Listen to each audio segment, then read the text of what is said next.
Steve Wright's big guests. Bill Nighy is here with us. Oh, my today. God. And we should Oh, my say, God. oh, my goodness, Bill. Oh, my God, I can't stand myself.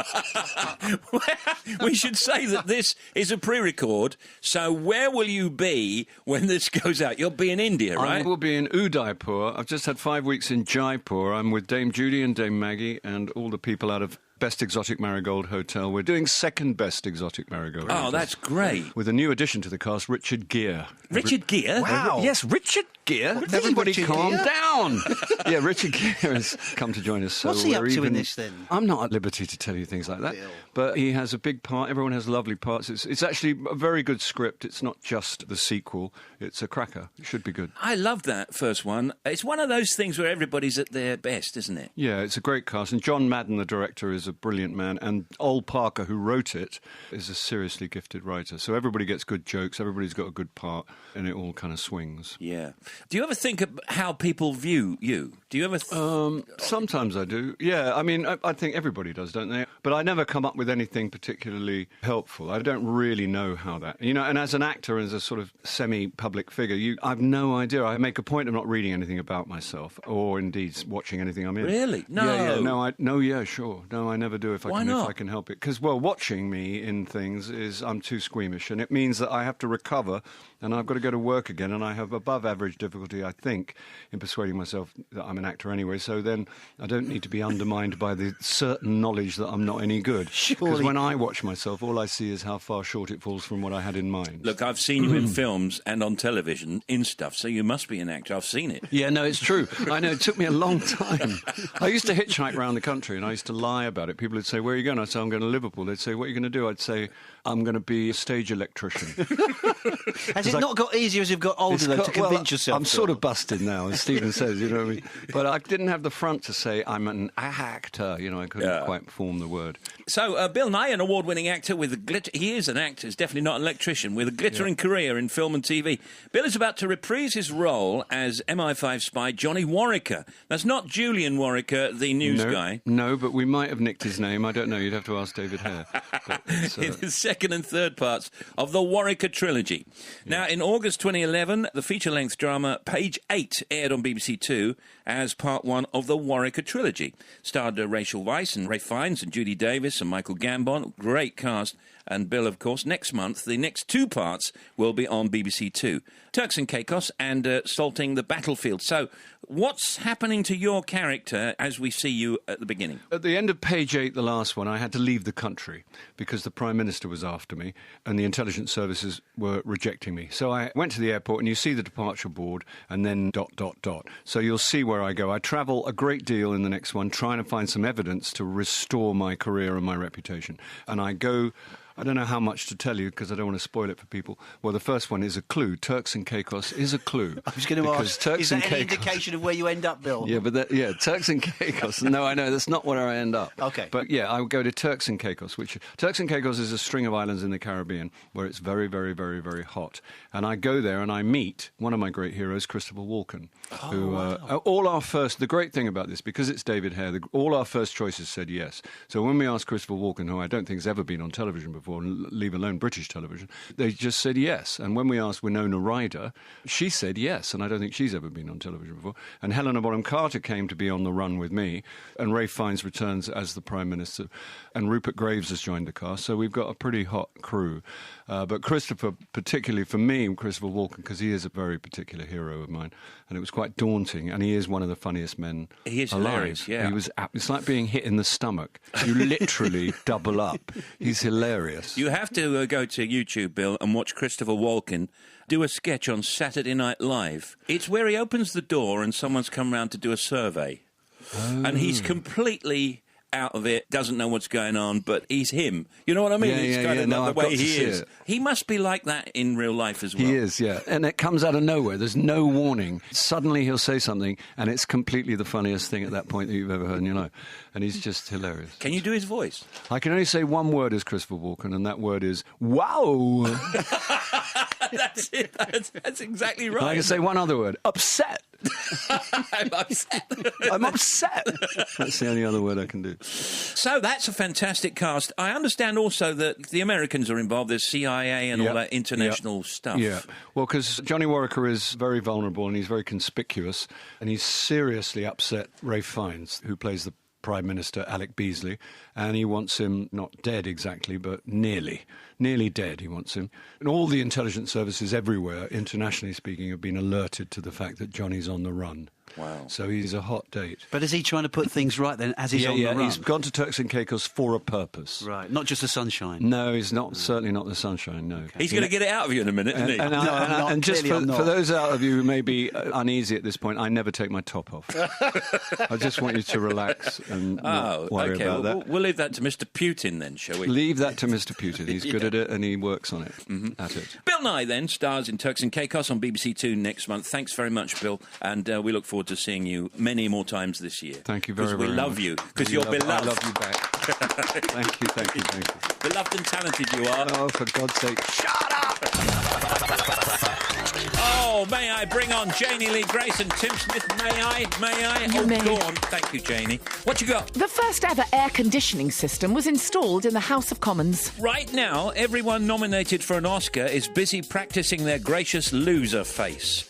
Unfortunately, it's easier to cope with losing this year due to a swag bag, and this is what the losers get. I mean, the winners obviously get the Oscars, but you get a swag bag worth $80,000. Well, I don't mind losing then. No. Because I was born with a loser's face. You're right. The first ever winner of the Nobel Prize for Peace was Jean-Henri Dunant, founder of the Swiss Red Cross. He won it in 1901. I'm only joking, by I the way. know you are. Do you want another Nobel Prize factoid? Yeah, go ahead. There are no Nobel Prizes for mathematics, and Winston Churchill won a Nobel Prize. Do you know what he won it for? Poetry? No? Oh, nearly. Okay, I don't know. Literature. Yeah, I knew that. Well, you didn't. You said poetry instead of literature. If you'd known it, you'd have said literature in the first place. No, you're making a good point there. 10 books on a shelf, by the way, can be arranged in 3,628,800 different ways. 10 books on a shelf, picture them, there they are, books on a shelf. You can arrange them all that way. I don't believe it. Well, you want to get started. It's Jamie. The first ever actress to appear naked in a film was called Louise Willy. Factoids. Simon Callow is back with us. And they're telling me that we haven't seen you since 2012, but that's not true.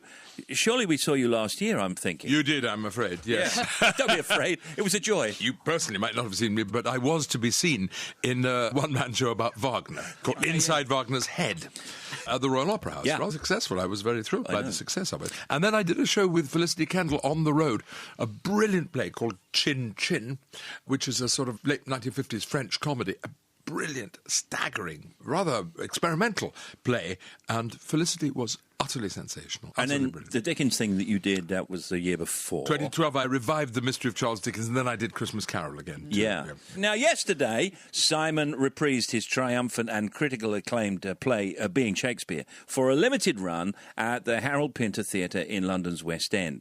In Being Shakespeare, Simon brings to life Shakespeare's unforgettable characters. Now, this is the thing where you're the narrator, but you're also characters within at the same time. The idea is this. We don't know very much about Shakespeare, is the simple truth of the matter. So it's a kind of investigation into who this guy might have been. And the way that we choose to do it is to take his very famous speech about the 7 ages of man and work our way through those 7 ages, baby, schoolboy, lover, soldier, etc., and just say, well, what do we know about Elizabethan babies?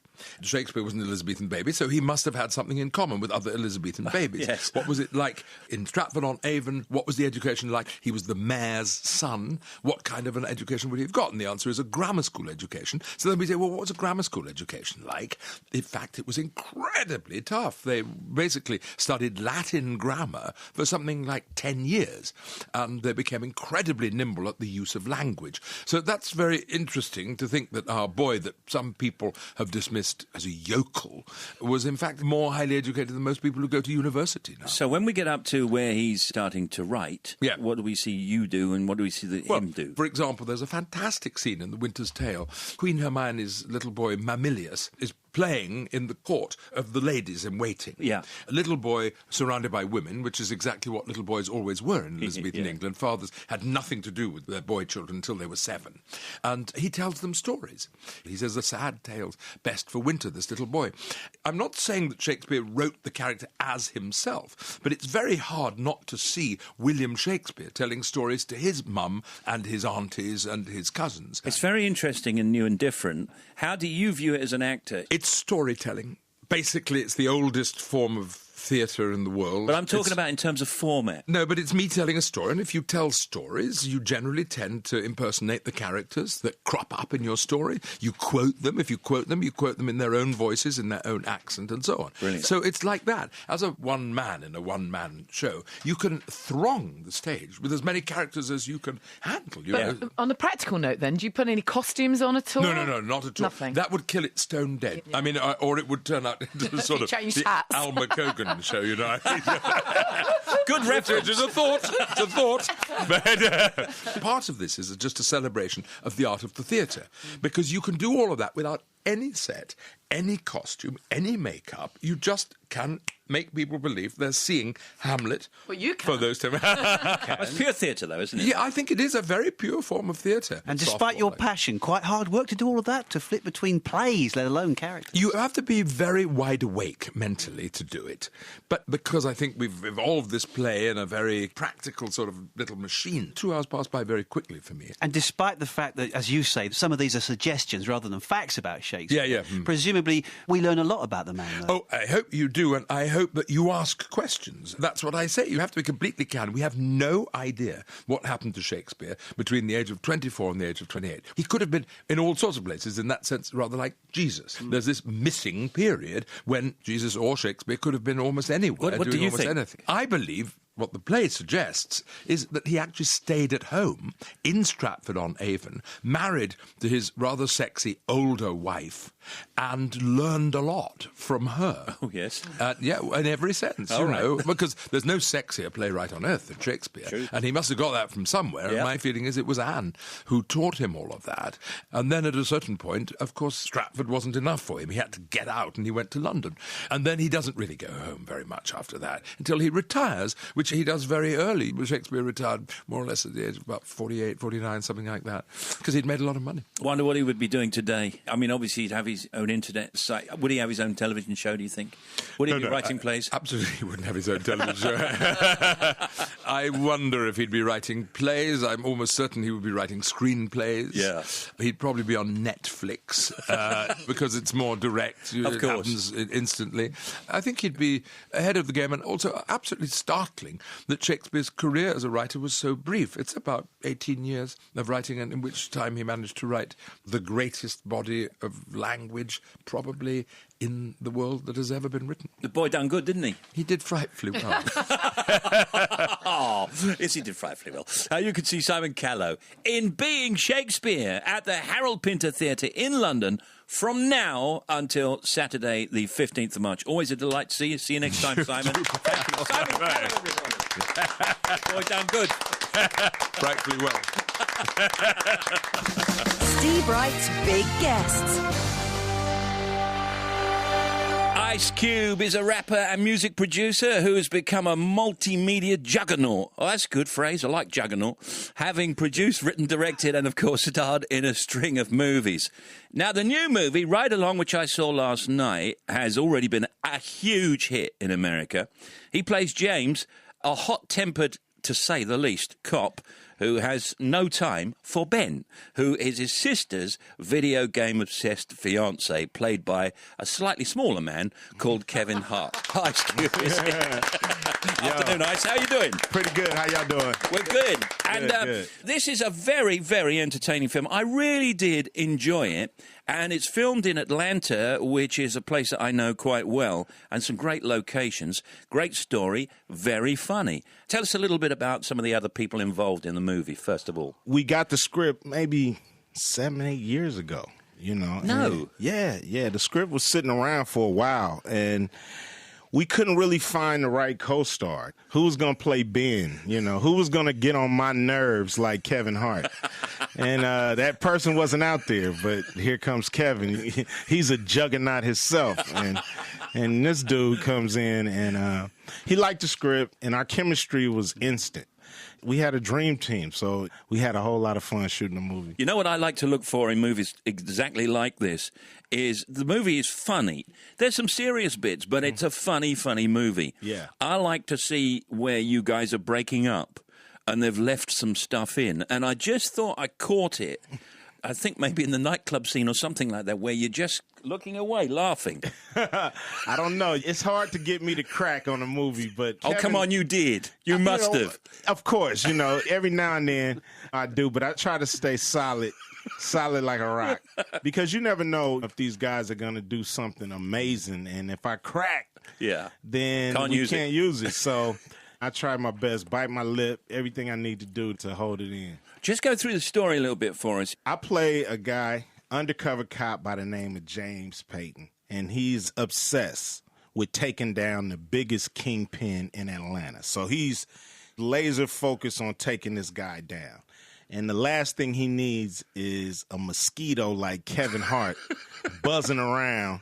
Kevin plays my sister's fiance, who's a rent-a-cop. He's basically school security, and he wants to be a real cop. Yeah. So when I find out, I say, yeah, let me take him on a little ride along, because he wants to marry my sister. And I picture my sister with somebody a little taller. You don't like him, really, do you? At all. You want to scare him. I mean, it's not very nice of you, or your character. Yeah, I want to scare the hell out of him, And what about you? Are you a full-time actor now? No. I bounce back and forth between music and movies, and I still love touring. We go all over the world and still do hip-hop. Yeah. Big tour last year, you did, didn't you? Yeah, no doubt. So when's the next one? Right now, we just working on music. I'm actually producing a NWA movie. Heard about If anybody that, knows my history, I come from NWA, the world's most dangerous group. We're going to shoot a movie about the whole experience. I'm excited to jump back and produce that. What do you think about your career these days? It's a long way from NWA, and presumably you always thought I'd like to be a movie star, but perhaps never thought it might happen from those beginnings. I never thought about movies in the beginning. I just thought about being the best rapper in the world. That was kind of like my ambition. Once we achieved some success, these opportunities started to present themselves. And I met John Singleton, who put me in my first movie, Boys in the Hood. Yeah. He pursued me for 2 years to do the movie. And I'm like, I'm not an actor. I'm not qualified. Leave me alone. It's like, yo, I want you. You're the best. You could do this. You could do this. So it's real cool to just think back over the years and all the different doors that opened for me and all the opportunities that presented themselves. It's really interesting, isn't it, the way rap music has evolved over the years as a kind of almost a founder. I don't know what you would think of it these days. I mean, there are so many great artists, including yourself, around, and it's total crossover, as you would say now. Rap music started off underground, hardcore, and I think the music industry really had dismissed rap when it first came out as a passing fad. And during the 90s, it showed it had a lot of staying power. And with the internet, it's made it into a whole different thing. Is it still what it was, though? Is it too corporate or not? Well, it's not what it was. I don't think that's because of corporations. I think it's just because of the internet. It's a double-edged sword. What's good about the internet is you have artists who can promote themselves and they don't need the big machine to push them out there. But what's bad is a lot of kids think music is free and they just take it, and nobody knows about going into a record store and really having that experience. So it's a little washed out. Yeah, but the 12-inch is still around, isn't it? It's still there. I would play a 12-inch if I had a turntable. Yeah, nobody has turntable. I bought a car and didn't have a CD player. Yeah, I was like, what? Plug your MP3 player in. It's like, man. Yeah, what's this? Yeah, where's my CDs go? You can see Ice Cube in Ride Along. It's in cinemas across the UK from tomorrow. It's rated 12A. Good to meet you. Ice Cube, everybody. Hey, man, thanks for having me, man. You guys are great. Thank you so much. Thanks for downloading Steve Wright's Big Guests. Join Steve and the team weekdays from 2 on 88 to 91 FM. BBC Radio 2.